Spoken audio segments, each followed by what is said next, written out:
안녕하세요. 저희는 이번 파이널 프로젝트를 진행한 그룹 20 김성민, 신예지, 장보윤, 하지크입니다.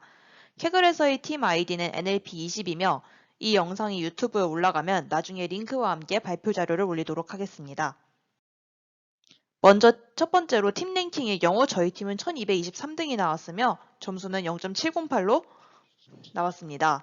그리고 이 화면은 6월 11일 오후 10시 기준으로 캡처되었습니다. 팀원 및 역할은 다음과 같으며 캐글상의 노트북의 GPU 사용 시간이 제한되어 있었고 캐글 컴피티션을 위해서는 여러 사람이 이를 나눠서 시도해보고 협동을 해야 됐기 때문에 모든 조원들의 기여도는 동일했습니다. 먼저 캐글 컴피티션을 다시 한번 간단히 설명드리자면 어떤 문장이 주어졌을 때 그 문장의 센티멘트, 즉 감정이 긍정적인지 부정적인지 중립적인지 이런 거를 가장 잘 나타내는 부분을 얼마나 잘 추출하는지가 컴피티션의 도전 과제였습니다.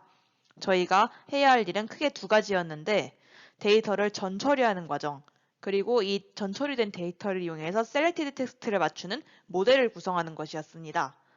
먼저 전처리를 진행하였는데 인풋 데이터에는 문장과 센티멘트가 함께 들어가도록 하였습니다. 먼저 문장을 토크나이즈하고 모델에 적용시키기 위해서 엔코딩을 진행하였습니다. 그 다음에 센티멘트를 나타내는 숫자를 지정해서 엔코디드된 문장과 함께 합쳤습니다.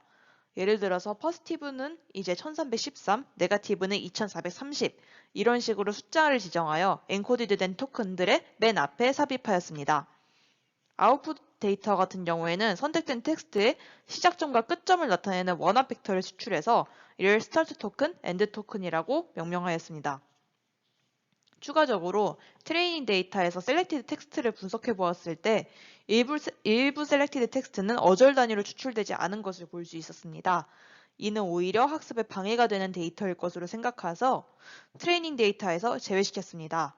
다음 코드와 같이 앞뒤로 띄어쓰기가 되어 있지 않은 셀렉티드 텍스트를 가질 경우, 즉 셀렉티드 텍스트가 있는 부분에 앞뒤로 is알파 함수를 적용시켰을 때 true 값이 나온 경우에는 트레이닝 데이터의 목록에서 제외시켰습니다.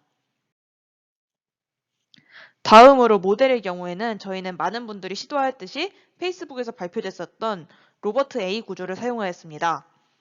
마스킹을 전처리 단계가 아닌 모델 입력 단계에서 매번 진행하는 등 학습 과정에서 로버트 A가 갖는 특징들이 있는데 기존의 언어 모델인 벌트에 비해서 빠르면서도 더 큰 배치 사이즈를 다룰 수 있다는 장점을 가지고 있습니다. 언어 모델로 로버트 A가 적합하다고 생각을 하였고 로버트 A의 경우에는 프리트레이닝이 된 오픈소스를 사용하였습니다. 컴피티션을 위해서는 이 로버트 A 구조에 레이어를 추가하려는 시도가 있었는데요. 저희 팀 역시 이 레이어들과 함께 파인 튜닝을 하면서 조금씩 더 높은 점수를 얻으려고 다양한 시도를 하였습니다. 먼저 파라미터를 조정하는 파인 튜닝 과정을 다양한 조건에서 시도하였는데 그중 컴피티션의 학습 시간, 조건 등을 만족하면서 점수가 나온 케이스들만 모았습니다.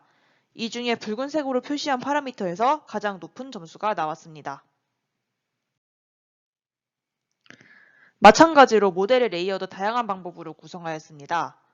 모델 같은 경우에 스타트 토큰이 나오는 부분의 레이어랑 엔드 토큰이 나오는 부분의 레이어가 구분되어 있어서 이 레이어들을 다르게 지정을 할 수도 있었습니다. 하지만 결과적으로는 둘의 구조가 동일한 붉은색으로 표시된 모델이 가장 높은 점수를 가졌습니다. 모델은 교차 검증을 통해서 학습되었고 여러 번 시도한 끝에 최적의 결과를 갖는 파라미터란 모델을 저희가 사용을 하였습니다.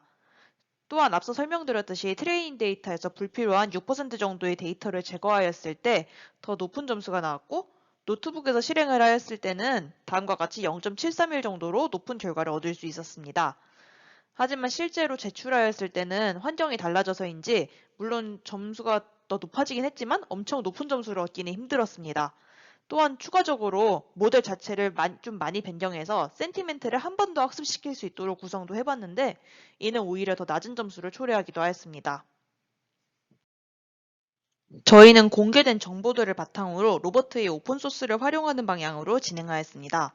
저희가 생각했을 때 할 수 있는 최대한의 시도들을 해보면서 최적의 값을 근사하여 찾아볼 수 있었고 일부 데이터를 제외시키는 전처리 과정 역시 큰 역할을 할 수 있었습니다.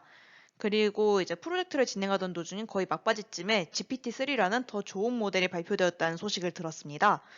따라서 자연어 처리를 잘 하기 위해서는 이러한 새로운 모델을 얼마나 빨리 적용시키는지와 모델의 파라미터 등을 어떻게 바꾸어가는지 경험적으로 알아내는 것이 중요하다는 것을 이번 컴페티션을 통해 많이 배운 것 같습니다.